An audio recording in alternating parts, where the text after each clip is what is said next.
20కి వచ్చేసరికి ఏం చేస్తుందంటే శంషాబాద్లో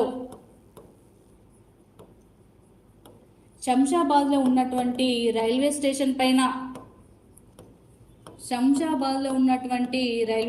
పైన తెలిసి తెలియని పాఠశాల విద్యార్థులు శంషాబాద్లో ఉన్నటువంటి రైల్వే స్టేషన్ మీద తెలిసి తెలియనటువంటి పాఠశాల విద్యార్థులు, ఇక్కడ పాఠశాల విద్యార్థులు అంటున్నాము, కళాశాల విద్యార్థులు అంటే వాళ్ళ కొత్త అవగాహన కలిగి ఉంటారు.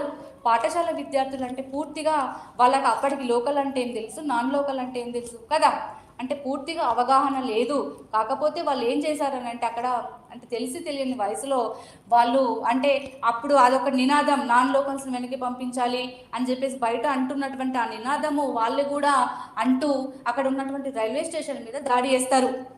శంషాబాద్లో ఉన్నటువంటి రైల్వే స్టేషన్ మీద దాడి చేస్తే పోలీసులు అనే వాళ్ళు చిన్నపిల్లలని కూడా చూడకుండా, తెలిసి తెలియని పిల్లలను కూడా చూడకుండా, వాళ్ళకి అవగాహన లేదని కూడా చూడకుండా పోలీసులు కాల్పులు జరుపుతారు పాఠశాల విద్యార్థుల పైన.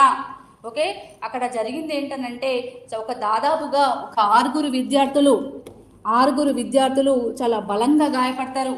ఓకే, బై గాడ్ గ్రేస్ వాళ్ళు ఒక చనిపోలేదు, కానీ చాలా పెద్ద నష్టమే జరిగింది. ఓకే, చాలా పెద్ద మొత్తంలో రక్తం అనేది పోయి హాస్పిటల్ పాలవుతారు 6 విద్యార్థులు. ఓకే, ఎందుకంటే తుపాకీల తూటాలు పడితే ఎంత బలంగా రక్తం కారుతుందో మనకు తెలిసే ఉంటుంది. సో మరి జనవరి 20వ తేదీన మనం ఇక్కడ శంషాబాద్లో ఉన్నటువంటి రైల్వే స్టేషన్ పైన పాఠశాల విద్యార్థులు దాడి చేయడంతో పోలీసులు అనే వాళ్ళు చిన్నపిల్లలని కూడా చూడకుండా కాల్పులు జరిపితే దాదాపుగా 6 విద్యార్థులు హాస్పిటల్ పాలవుతారు.